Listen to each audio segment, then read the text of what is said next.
Good evening. My name is Dr. Jennifer Hawkins, and I will be your host for tonight's conversation. Rare Kidney Disease Defined is a webinar produced by Neff Cure as a part of their ongoing Cultural Connect campaign. Our panel of clinical experts, community leaders, activists, and kidney disease patients will discuss the causes of kidney disease, how it's diagnosed, the signs, the symptoms, and the treatment options available. They will also discuss strategies to raise awareness and mobilize stakeholders so that African Americans, who are on average, have more severe disease progression and higher mortality rates than other racial and ethnic groups, succeed. In fact, did you know that approximately 90% of people with kidney disease do not know they even have it?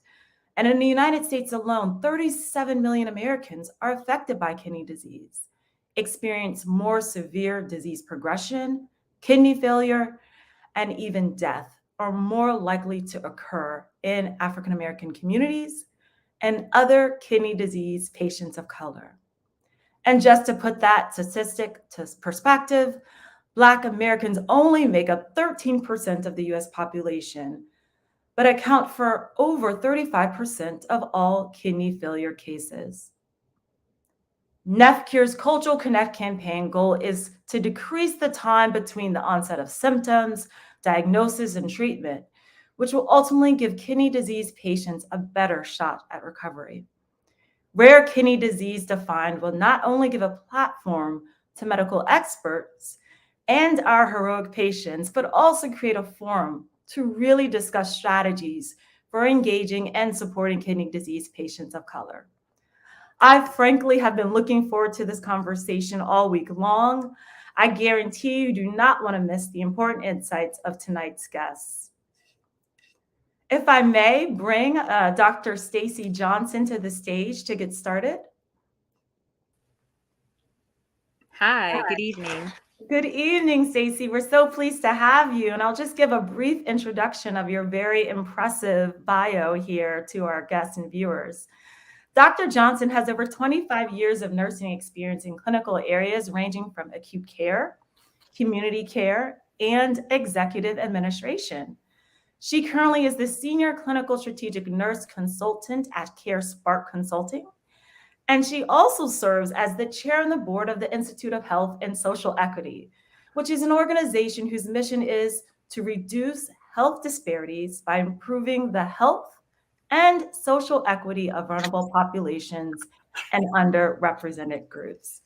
Welcome, welcome, welcome, Dr. Johnson. It's a pleasure to have you, and it's an extreme pleasure of mine to just engage in this one-on-one conversation with you this evening. Thank you for having me, Dr. Hawkins. Well, I would just start off with a very basic question, if I may, just to help educate some of our viewers who may not be familiar at all with kidney disease. What is the cause of kidney disease? And frankly, how do you diagnose it? So, there's a variety of reasons to why one may develop kidney disease. There are several risk factors that are involved. So, depending on the person's genetics, depending on their other comorbidities, meaning other medical conditions, or it could just be a rare incidence that have kidney failure. So there isn't any specific reason why one would develop. But the most important thing is being educated and aware of what the signs and symptoms are so that you can identify if you are experiencing any signs and symptoms related to kidney disease and when to report that. So that's why it's very important to have your primary care physician appointments on an annual basis to ensure that labs are done. There are specific labs that can identify kidney disease or kidney failure, which is very important. So people really need to utilize their primary care physician and make sure that the visits are done annually. In regards to signs and symptoms, especially with early kidney disease, according to the Center for Disease Control and Prevention, 90% of people with chronic kidney disease aren't even aware that they have it because they are asymptomatic, meaning that there are no symptoms. Some of the early signs of kidney disease are related to a decrease in urine output. So if you realize that you're drinking, say you're drinking 8 ounces every 2 hours, or you're getting your 64 ounces, what the recommended intake is, and you realize that you're only going to the bathroom once a day, that's a problem. right? That's an indication that you're having some type of kidney issue, because the body should be filtering your intake, your oral intake, your fluids. Your body should be excreting that on a frequent basis. So if you're not urinating frequently, that's a first sign that you need to speak up and say something about. If you start to see any swelling in your limbs, a lot of times an early sign is someone could be at work and by the end of their shift, they'll see some swelling around their ankles. Sometimes you'll see swelling around the fingers. So say if you have your wedding band on and you realize, by the end of the day, it's really tight and it's getting very uncomfortable, that's an early sign. When you have swelling in your fingers, your arms, sometimes you can see swelling in your arms. Those are things that you really need to report to your physician immediately, because those are signs. Also, the color of your urine. That's another early indication of a sign of kidney disease. So when your urine is yellow and clear, that's what we call a within normal limit, right? Your urine looks great. If you see that your urine is dark yellow and it may be very concentrated, that's a sign usually of some type of dehydration, meaning that you're not drinking enough fluid. Because when the body has adequate amount of fluid, it flushes itself. So that's why it is clear and it's yellow. But if it's darker and it's like amber color, then that means that you're dehydrated and you need more water, or preferably water, but some type of fluid. If the urine is orange, now that is a sign of dehydration as well, but it means that it could be bile or some type of kidney disease brewing, because it's an indication of bile in your bloodstream. Because the kidneys filter through the toxins and it filters blood through the system. If you're having any impaired kidney functioning and blood or bile is seen, that's when the urine is orange. Now, if the urine is pink or red, that's clearly an indication that you have some type of blood clots going on or some type of blood in your urine. That's definitely not a good sign. And if your urine is ever foamy, that is a very clear indication of kidney disease. So those are really easy signs and symptoms to be aware of and to communicate to your doctor. I mean, I just learned so much in the 30 seconds that you were speaking about what I should be looking out for. And seriously, that's such helpful information. And when we talk about early onset, of Mhm. kidney disease, as you mentioned, Mhm. um, when is a good time? Can early diagnosis really prevent kidney failure? And you've already talked about this a little bit, but maybe if you can unpack that a little bit. So early diagnosis is not a cure, but what it can do is it can prolong life, right? It can improve quality of life, because a lot of diseases don't have cures. Diabetes, there's no cure for it. But if you can get to it as soon as possible, at least the provider could give you some interventions to try to minimize the progression of the disease, right? Because the ultimate thing with health is prevention. But if you're not able to prevent something, you want to promote. So you want to promote health. So again, even if you are diagnosed with a disease, the best mindset to have is to try to promote health and prolong the progression of it. So again, there is no cure for kidney disease. The best thing is being informed, being educated of the signs and symptoms that you need to be aware of and address with your PCP, and follow the instructions of your provider so that you can minimize the worsening of the progression. That's the best way to handle And I most. love the idea of prevent and promote, right? That I think that is two words I will take away. And you mentioned earlier about genetics, right? Specifically how important genetics was. And I know not just for kidney disease, but in other health situations, many doctors and physicians will encourage a patient to take genetic testing, right? I've even heard this myself, Mhm. and how that can be helpful in preventing disease. But oftentimes it's expensive, right? And what we hear from other folks and patients, is it worth it? Is the genetic testing worth it? And how can that play a part in kidney disease? Can you unpack that a little bit more about genetics and the role it plays in this disease? So genetics is tricky. So there's a lot of aspects to genetics. So genetics we can't prevent. There is no prevention with genetics. You are born with these genes, um, and you should always be proud of the genes that you have, right? But some genes are predisposed to certain medical conditions. African Americans, Latinos, Asians, the race and ethnicities that are labeled as minorities. I am not able to explain why genetically they are more predisposed and more at risk for developing medical conditions. But what I can say is it is a substantial fact that when you are of the quote unquote minority race or ethnicity, you are at a higher risk of developing certain diseases, i.e., diabetes, hypertension, kidney disease. Diabetes and hypertension are predisposing risk factors for kidney disease. So if you have a genetic disposition that already puts you at risk of getting kidney disease, i.e., diabetes, hypertension, then the goal is to ensure that, again, we talk about prevention. If you know that genetically you are more at risk for developing diabetes and hypertension, then your lifestyle, your diet, annual PCP appointments, getting your vital signs checked, getting your glucose checked on a regular, those type of things can help you identify any other type of risk towards kidney disease. So you can't control genetics. As far as the testing, yes, it is expensive. Um, so most people are not able to access it. So that's an unfortunate situation. So the best thing to do is just know that if I am of a certain culture, or if my mom and dad both had hypertension and diabetes, I am definitely at risk. So I definitely need to know that I need to eat a certain way. I need to have a certain lifestyle, avoid the sedentary lifestyle, um, and just try to make those changes that you can control early. No, I love that. And I realize it is expensive and not available, frankly, to people in most communities, but we know that it has some benefits that we obviously would want patients to really take advantage of. One thing I want to ask you is about clinical trials, if we may, just for the last few minutes. And I know that's a big topic. Mm-hmm. And really, for clinical trial preparations for patients of color, we know statistically it's just very low. And African Americans make up 4 to 5% of clinical trial participants, Mm-hmm. and Hispanics only make up 1%. So how do we get more patients of color enrolled in these trials? Well, first you have to understand, why is there a barrier?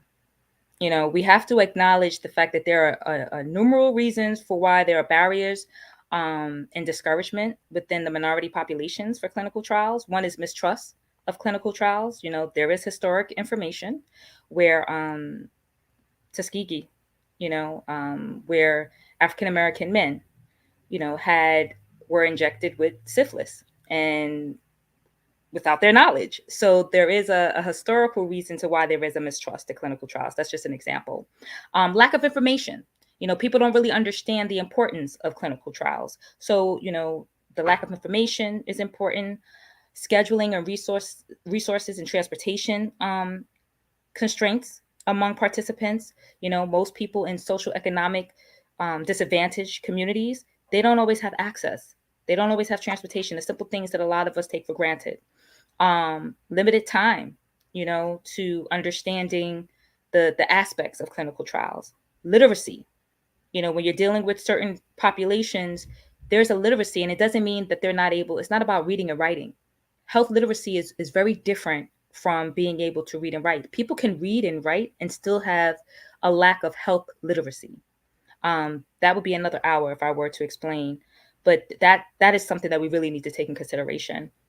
And also there's weak relationships. There are weak relationships. People aren't really going into diverse communities, engaging individuals to participate. Those are some barriers. But some strategies that you can probably get around would be: one, building relationships, launching studies, partnering with the community leaders, the churches. House of worships are a big instrumental way of getting to the community.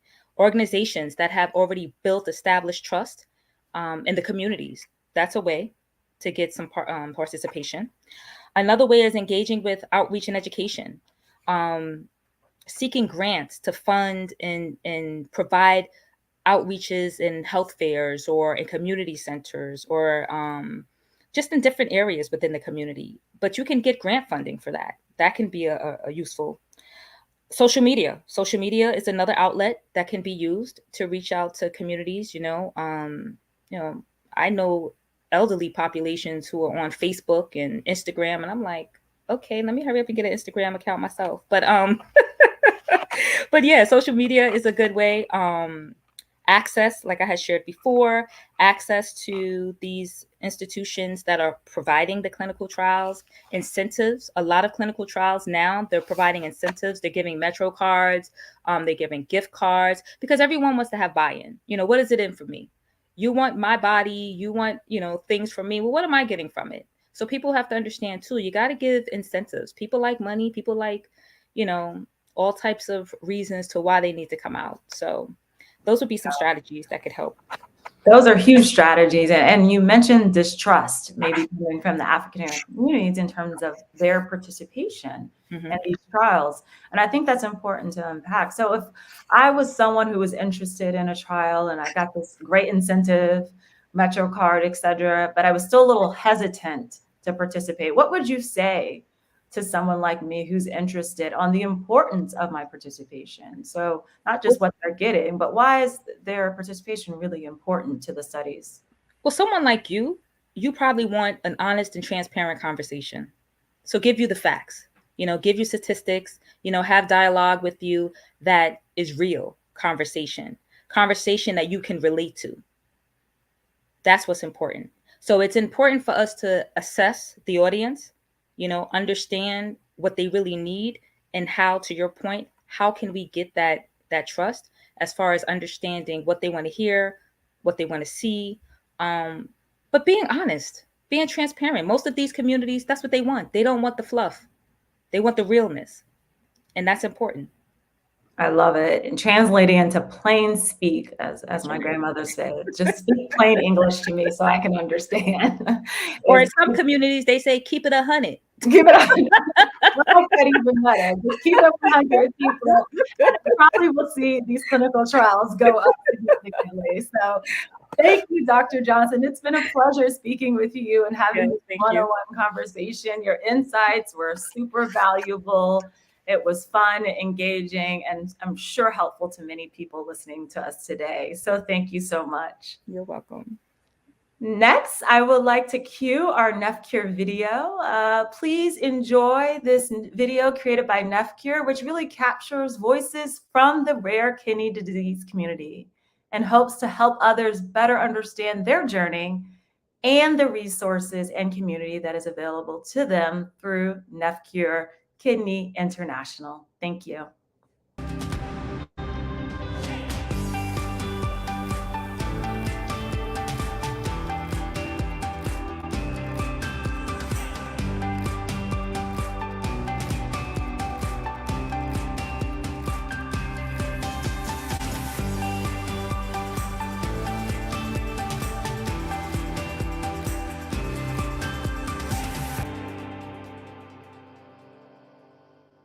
My name is Josh Tarnoff, and I'm the CEO of NephCure Kidney International. We're a research-based patient advocacy organization, so we're always looking for a cure, and that's a lot of our efforts. But first and foremost is the patient. My name is Sashay Walker. My son's name is Aiden Michael Walker, and he has FSGS. NephCure is like the third parent in our household. They really come in and changed our lives and help us manage even just the simple day-to-day stuff. As simple as, these are the questions to ask at dialysis now that you're doing it for the second time. Like things like that that really help us manage our day-to-day. My name is Kevin Mott, and I have FSGS. After I received my transplant in 2017, and I became a region lead for NephCure, and eventually I was asked to join the board. Chronic kidney disease. Let's start with the big umbrella. That is roughly 1 in 7 Americans. So that's over 35 million Americans have a chronic kidney disease. Another statistics that's very important is that people of color, particularly Black Americans, are 4 to 5 times more likely to suffer end-stage renal disease than the general population. 1 in 8 Black Americans are at risk of a genetic form of kidney disease. What that means is, if you do have the genetic form of the disease, you may need more aggressive, more early intervention in the treatment. I learned about NephCure through social media, through posting about my son's illness. And we are what? In the hospital. Right now we have the ability to help you answer questionnaires and see if there's a clinical trial out there that you qualify for. These clinical trials offer an alternative. And oftentimes they can be kidney saving and life saving.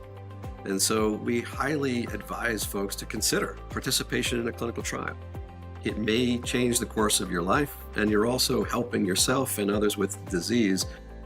A big important thing that we provide is a list of qualified experts in dealing with rare kidney diseases. Neff Cure provides a whole host of resources for patients. And if you've ever seen our website, this is work from an incredibly dedicated staff of people who really are engaged with the latest and greatest on the disease. They've really helped me find doctors that are more specialized in my son's needs. They've helped me connect with other parents, and so they've really, really changed our lives.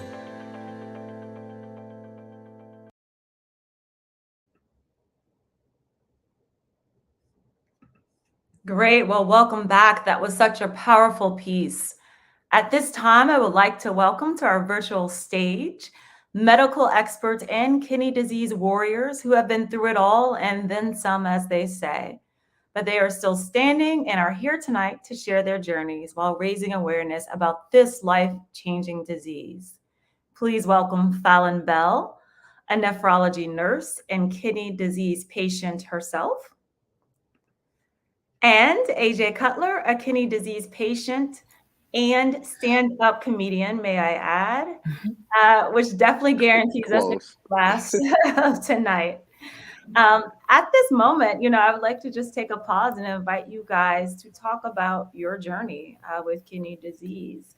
And so one of my first questions to you both, and either one of you can start the conversation, can you give us a sense about when you first started displaying symptoms and what that was like, how you started your path to diagnosis, and what you've gone through since that time? I'm a gentleman first, so ladies first. Oh, thank you.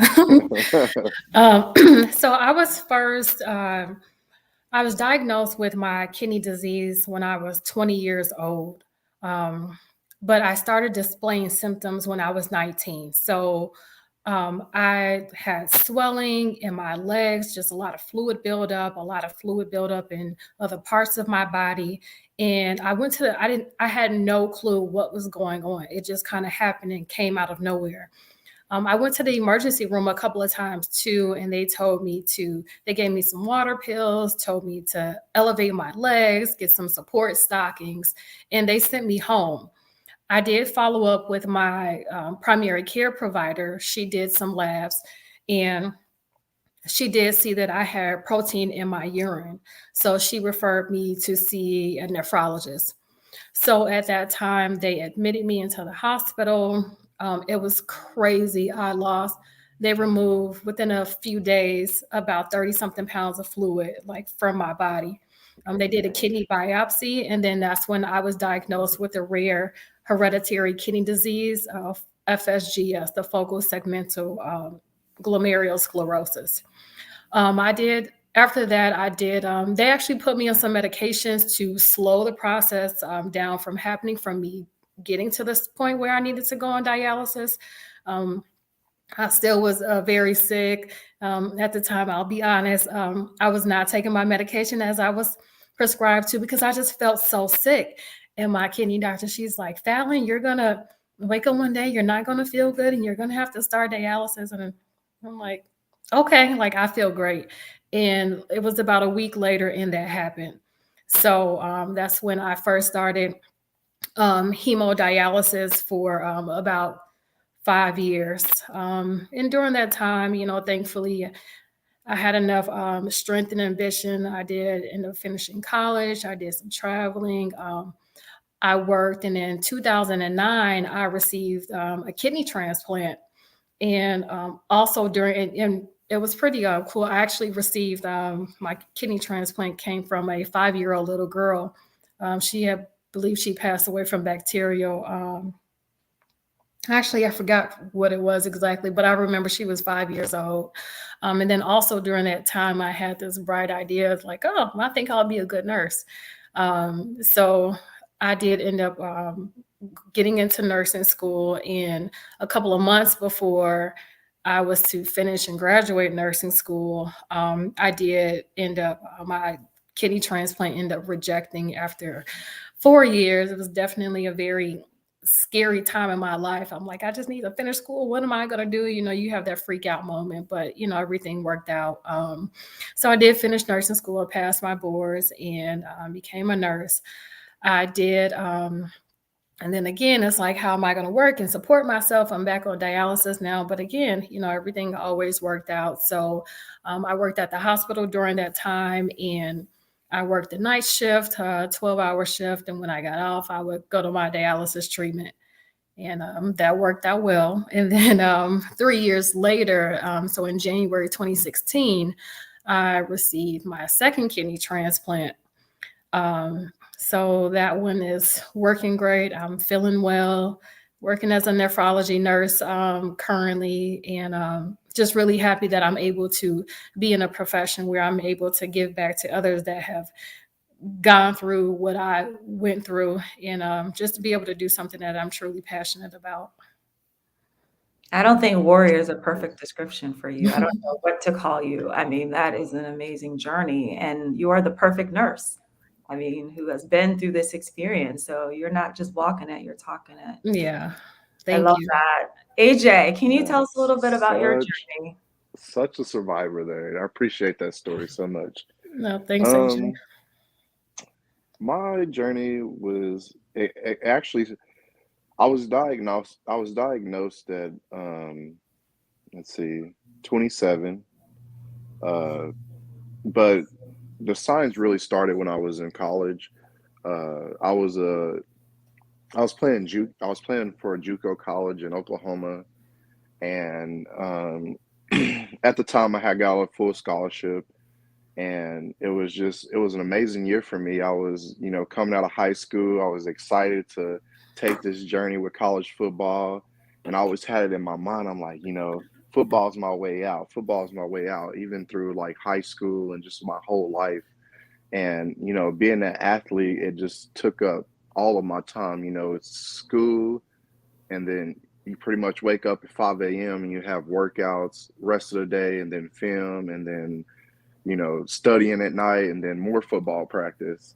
And so that's when I really started to notice, like, it was crazy, because the year before, my high school career, I was just like did so amazing. I was leading the state in sacks, and that's why they had gave me the scholarship. And then I came on the field uh my freshman year, and I think I was probably like 20, 21, somewhere in there. I was older, and it was just a struggle with me. At, like, even from like the first day of practice, I started noticing I was slower.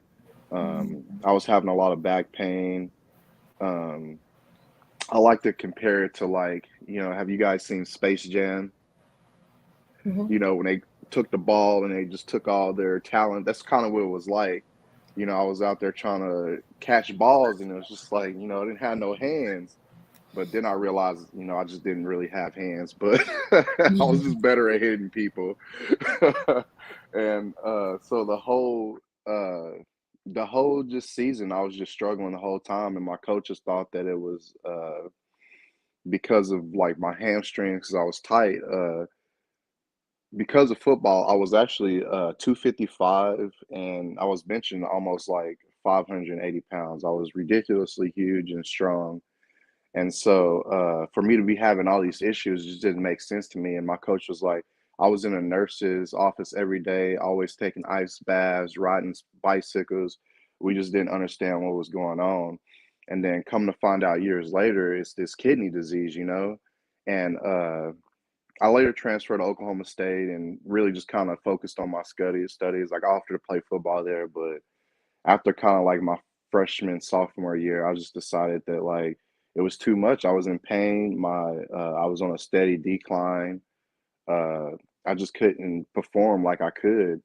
And it was crazy because, in college, you don't make a lot of money. And so your second job is giving plasma. You do anything for that $50 a week. And so again, they had a picture of me on a wall, I remember, because I was always in there every week, trying to hustle a little money. And they were telling me, like, hey, you have protein in your urine. And at the time, I was still kind of weaning from football, still working out, trying to get back into it. And I'm just like, I take all this protein powder and I eat like all these, I'm eating like 6, 7 times a day trying to keep my size up. And I just took it as that. And so, pretty much throughout college, I kind of finished up there. And actually 5 years after that, I was working for an oil and gas company and should probably have better eating habits, but I actually ate this cheeseburger and my heart started racing. I was like freaking out. And of course, like I didn't go to the doctor. I waited a whole day and then I went in there and they told me that, my blood pressure was really high and that they didn't want to do a biopsy of my kidney. And then that day that they told me that I had focal segmental glomerulosclerosis and that they had dated it back to when I was about 16. And it's just crazy about like all the signs. And that's why it's like really important for, you guys to reach out and like just give that information. Cause I mean, it could have been reversed. And there's that mental capacity there too, because I mean, I was lost. I've never kind of had like a strong family bonding. So even when I told them what was going on, it was kind of like, it was confusing. We didn't have a lot of people in our family that dealt with kidney problems. And so that was a big turn of like just a big, and there just wasn't a lot of like influence there, kind of support, because nobody really knows how to deal with that when you drop this traumatic information on people. And so I actually did nothing, anything the doctor told me to do. I wasn't taking my pills. I wasn't going to see the doctor. He was telling me about FSGS. I thought it meant like for sure getting shots. And so I was drinking all the time. And pretty much like a year later, exactly around my birthday, my kidneys failed and I was put on dialysis. And that was 5 years ago. It's crazy. And now I do comedy about it. And we're going to unpack that a little bit more about your joy for comedy. But, your story is so important, AJ. And I think I gained from that, all the signs we see that our body is trying to tell us something and we ignore, and for you being a star athlete, some of those things you probably ignore because you're used to pain, you're used to football and Yeah, all types of other things and thoughts must come to your head of like, that's not really important or, toughen up. exactly. Maybe it's just me in my mind and other people are thinking the same exact things, but pushing through their day-to-day lives, not really going to see a doctor or talking to a healthcare professional about it. So that is the one thing that I really gained from that. I would like to loop Dr. Johnson back into this conversation if we can. Because Dr. Johnson, I think you've probably heard or seen the stories that Fallon and AJ have told many times in your medical professional career. And, one of the things that, I would like to just pick your brain on is, what are some of the most effective treatment options for kidney disease out in the market today? And what about those that are currently used in clinical trials? Because I think those options would be helpful for people maybe having symptoms similar to Fallon and AJ to think about, so what's the effect? What's the end game? What's the success rate for kidney disease? Well, let me start off by telling Fallon and AJ, thank you so much for allowing yourself to be vulnerable and sharing some intimate information about your life's, experience, because that's really important. In regards to treatments, they both spoke on the major treatments that are out here.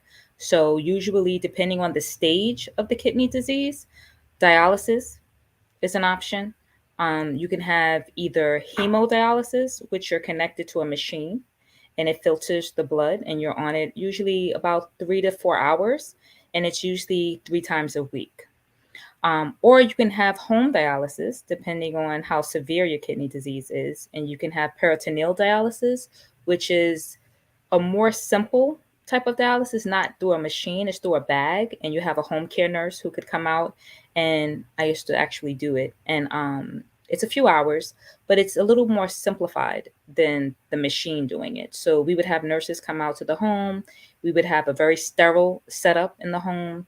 and we would pretty much filter the body through these bags. We would warm up a solution, we would put it in their access, we would allow it to sit, and then we would drain the patients. So those are two very common treatments. The next one would be transplants. As Fallon had shared, she's had 2 transplants. So that's another intervention that we use.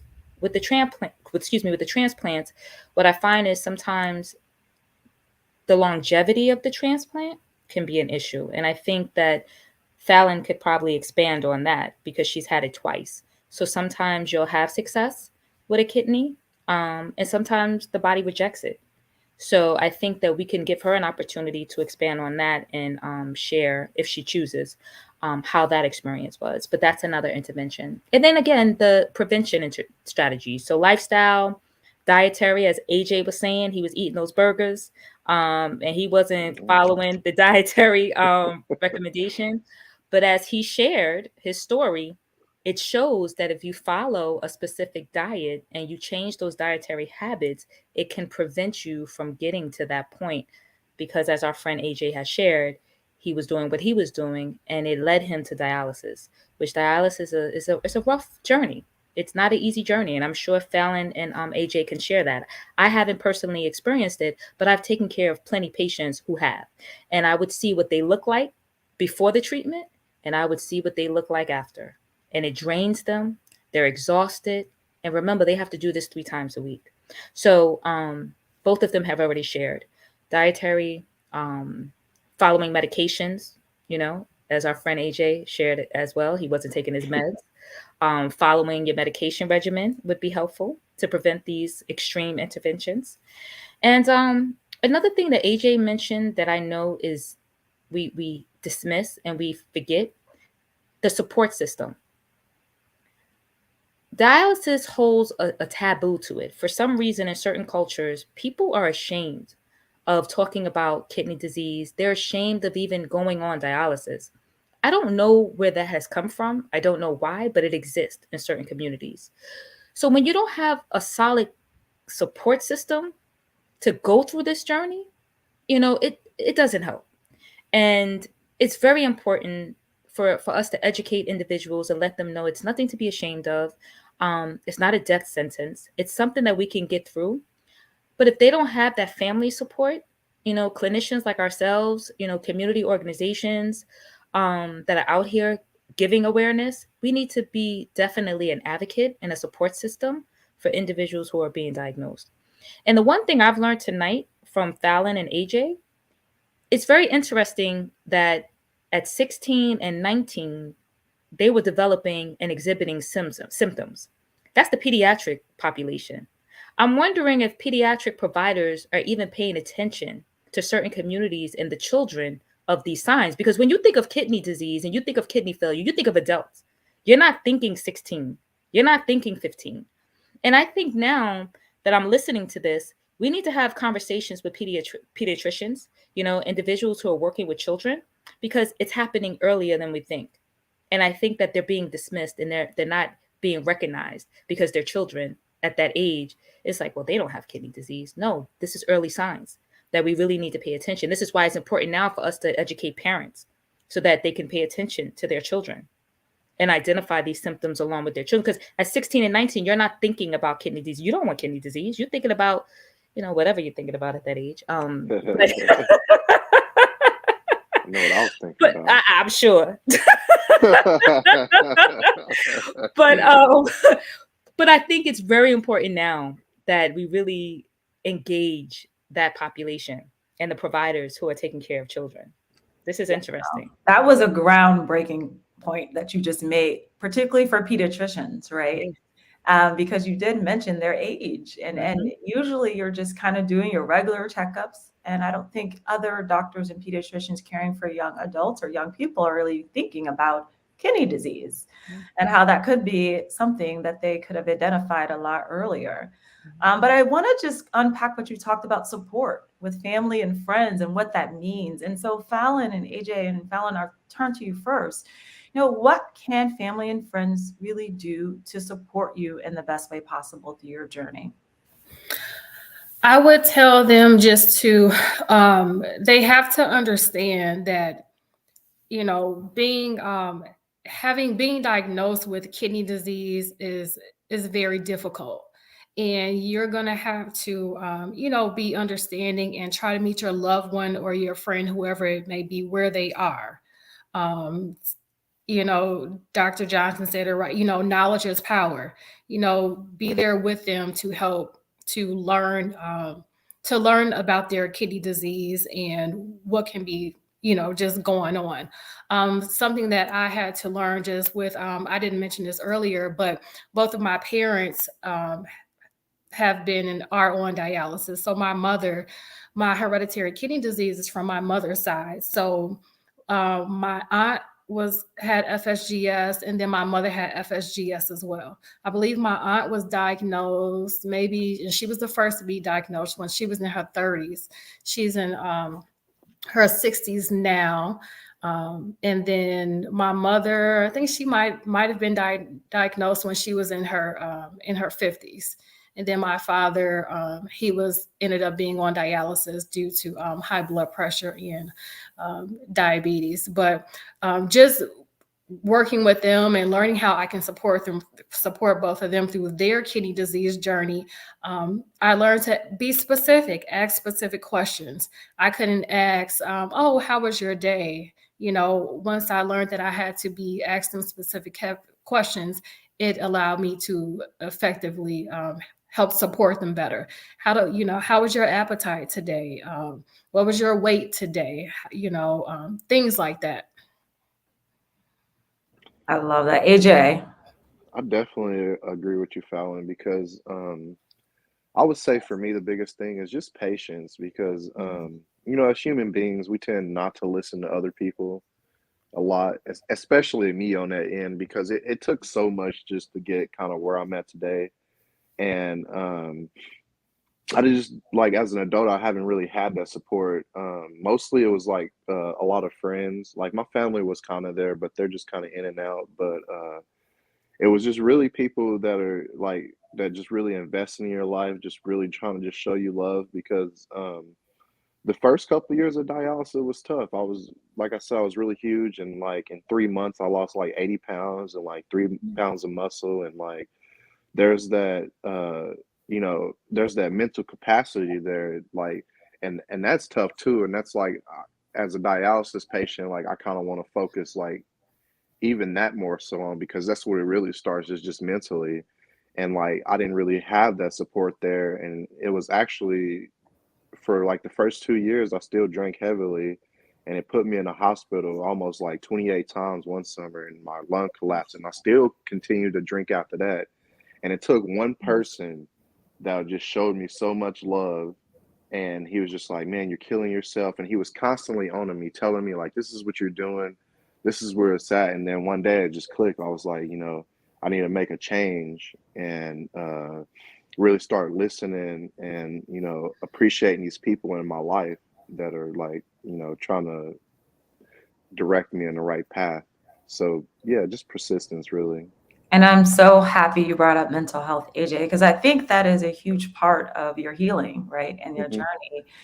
And so, do you have any advice, and this also goes to Dr. Johnson, because I know you've probably experienced this in conversations with your patients, but for the panel, what would you say is particularly helpful advice with coping and safeguarding your mental health as you experience this journey? And how do you stay strong? And I know important people, like you mentioned, AJ, just that one person that kind of Hmm. spoke strength into you, changed your life. So just would love to hear some of your comments about mental health.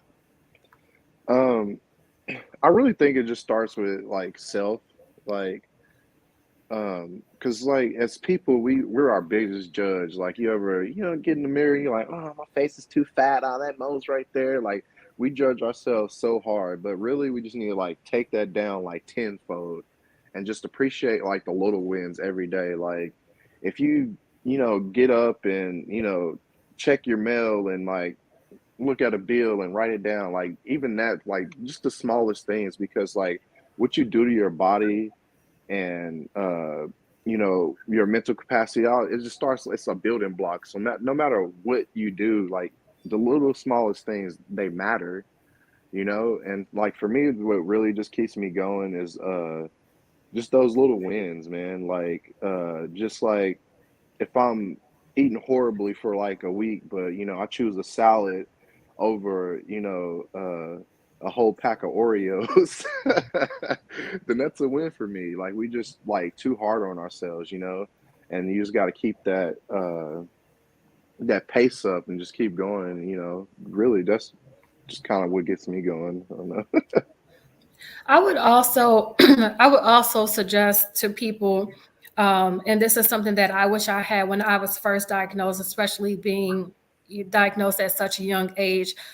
I would have liked to have spoke to someone that was going through or had gone through what I was going through, because Dr. Johnson, I used to be a peritoneal dialysis nurse. And the good thing with me being that type of nurse, I was able, as opposed to in-center hemo, it's one or two nurses and a bunch of patients. Being a peritoneal dialysis nurse, I had the time and opportunity to spend with them one-on-one. And many of our patients that, were newly admitted to the clinic, I had that time with them. And I love and enjoy sharing my story with them. And that opened up the dialect for us to converse back and forth. And they shared their feelings, and they thanked me for sharing my story and were inspired. And, we just really had a good, relatable, conversation. And they just appreciated that, because in that there are moments when you feel like you're alone, like, why me, like, why am I, going through this? Yeah, like I said before, Fallon, you are the perfect nurse. You can identify and really, really identify and share stories with patients, and that builds trust. Mm-hmm. And I think that is needed so much, right, in the medical community is trust. Mm-hmm. And as we think about the medical community that you and Dr. Johnson both belong to, can you think about ways, or tell our audience ways that they can improve the quality and timeliness of care provided to kidney disease patients, particularly kidney disease patients of color? And we're talking hospitals, insurance companies, pharmaceutical companies. What would you say to this community of practice? You want it? No. Okay. You can go. What I would say to the community of practice with dealing with the minority population or the community, right? Social determinants is a key component to providing care in our communities. You have to be able to understand and have some type of either relation, as Fallon was saying, Fallon was saying, she could connect with her peritoneal patients and they could connect with her. That peer support is important. It's important for providers to try to understand the patients that they're caring for. So therefore, understand that there are communities that have food deserts. So those patients that are suffering with diabetes, hypertension, they're trying to hold on to the food that they can get. So a lot of times they're going to food pantries. And what do you find in food pantries? Canned goods. What is canned goods full of? Sodium, which leads to hypertension, diabetes, which leads to kidney disease. So as a provider, you need to understand the complex situation and the complex environment and the day-to-day struggle that your patients are dealing with in order to provide that quality care. And a lot of times that's missing. People are not identifying what their patients are really dealing with on a day-to-day. Has anybody questioned? Have they been able to get to the pharmacy? I've had to have conversations with social workers, case managers, and providers when I do rounds and say, getting access to prescriptions. We discharge patients and expect for them to fill these prescriptions. How do we know that they could even get to the pharmacy? How do we know that they could even pay the copay? Oh my gosh. So we need to acknowledge this and we need to address this and we need to do it before they leave these doors. So then, therefore, let's set up mail order. There's a such thing as mail order. Contact the pharmacy and say, I have a patient who has an impaired gait, who doesn't have finances to get to the pharmacy. Can we please set up mail order so that the prescriptions could get filled and sent to their home? Can we reach out to the grants and the funding? There's a lot of pharmaceutical companies that provide financial assistance for medications, but it takes a provider and a clinician to take the extra step and pick up the phone or go onto a website and find out what those resources are, and then connect those patients to those resources. These are just simple interventions that we can do that are humane interventions if we just would think outside the box and not focus on what the book says and actually look at the person that we're caring for as a human being. Yeah, it's like Exactly. team-based care. And I mean, that's what we see in the dialysis clinics. One patient has a whole team. They have a physician, they have a nurse practitioner, they have a social worker, they have a dietitian, just there to help them, as a team, and, multiple eyes on one person to help to make sure that, nothing is falling through the cracks either. I think uh, that I think it's good that there are teams, but just like even getting a person to like, because nobody likes to talk about their issues, really. Nobody really likes to talk about their health, but getting them there where they feel comfortable enough to like share stuff with the nurses and the doctors, like I think that's important. I think there's just need to be more of a mental presence in the dialysis clinics because it's tough. I talk to people all the time, and like you'll talk to your doctor, and they're like, "Hey, why you ain't doing this or why ain't you doing that?" And I'm not saying that the doctors there to hound these patients about that, but from a mental perspective, like most of dialysis patients just feel like they're getting attacked, But I think in that uh, in that perspective, like they should just be more supportive. And like I would like to, kind of use my platform to like get that information out to more doctors and nurses because I've been in situations where nurses would come in and they would have a bad day, and not saying that they don't deserve it, because I love our nurses, I love our doctors, they're always working hard, but we all have those bad days where we like might want to go outside and like cuss out the mailman. Just we have those days, but in that retrospect of being in health, like that could really affect like a dialysis patient too, and I would just like to see some change in that area. No, I love it. And you guys really unpack the healthcare disparities. And as Dr. Johnson identified, it's very simple questions that we're just not asking. Like, do you Yeah. have transportation to get to do you have money to pay for your copay? Here are some additional resources that we can help you out. And a team-based approach could be what we call holistic care, right? And bringing that back, I think, is really critically important to patients, all patients, but particularly kidney disease patients like yourselves. So AJ, I'm going to turn to you because you've been making us laugh all evening, and you've been using stand-up I'm bad comedy. at it.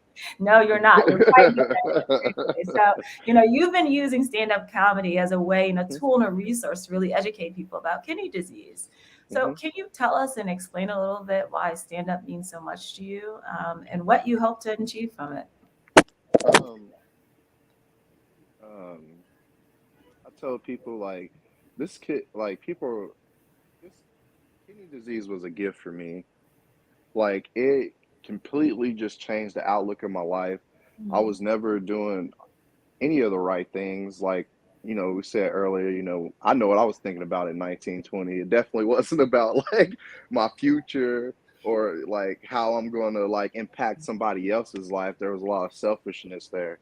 And so like there's been just so much growth because of this kidney disease. And I just want to show people that through comedy, like I just want to inspire people, like, because I've had a pretty dark life. A bunch of things happened. I've lost my twin brother. My mom, she was a crack addict. Like there's just so many things, and then dealing with this kidney disease, it just like kind of just awoken me, and I just want to show people that even though through the darkest time, like there's just hope and there's a way to get through this. And yeah, I just want to inspire and become an icon, and even through it, I have, I go to events, I tell jokes about kidney and my journey on it. One thing I like to play with is I talk to people about fluid retention. As you guys know, you swell up and it can suffocate you, and it's cool because you kind of got to watch what you drink and eat and everything. So that's like the health benefit, but it can be embarrassing. Like, I could die drinking a Kool-Aid jammer. Like, what kind of black man doesn't drink Kool-Aid? And so, like, that's why I like to talk about, and because I mean it's real. Like, I do a lot of that, and I say, I could sip a Kool-Aid jammer and then die right there, and then on my tombstone it would say, the only black man, another black man, the Kool-Aid man guy, right? And then my homies are like, oh man, did you hear about Coulter? He died drinking a juice box. And then the other guy's like, well, at least it wasn't diabetes. And so I make a lot of fun about like all the different symptoms and just different things. It's just really fun getting up there and just trying to inspire people. And like, there's just so many people that don't know about kidney disease or dialysis. I'm like, oh, well, let me explain in my own way. And I do a lot of play on FSGS, like for sure getting shots, or, I was looking at my doctor and we didn't know what was going on, and I was looking lost and he was looking lost, and I just like raised my hand and I was like, hey, what's a kidney, bro? Because I didn't know what was You've going already on. started with these iconic jokes already to Yeah. bring levity to the situation, but also educating people, which I don't think you realize you're doing, through your jokes. People are learning through you. I know we're coming short on time, and I just wanted to ask you guys as a final question, how has Neff Cure helped to support you on your journey through the disease, and what have you gained with your partnership with Neff Cure? Well, NephCure for me has provided me with like additional knowledge just about these rare protein spilling kidney diseases. Just so much, like its own little community that's specific, to me and like what I have going on. So I can really appreciate that. Having opportunities like this to, provide education, be an advocate, meet other people that look like me and share and, exchange stories and constantly learning. I've sat on their patient advisory board for about a year now, so that's been really great. And then I did recently, I got a scholarship from them, so I'll be attending their the NephCure Patient Summer NephCure Patient Summit in Orlando. What? That's cool. About that. That's great. AJ, sorry, go ahead. Oh, no, I was just excited because then I'll get to meet you there. So I'm going to be there too, cool. telling all the jokes. Oh, it's exciting. You guys can catch up. Nice. That's so cool. Yeah, that's an awesome opportunity. And it sounds like this Neff Cure partnership has been really helpful for both of you. And hopefully you guys can meet in Orlando very soon. AJ, we got one last question from the audience, actually from YouTube. Do you still play sports? No, mostly just eating nowadays. But comedy is, I don't really do any sports. I do like to work out a lot.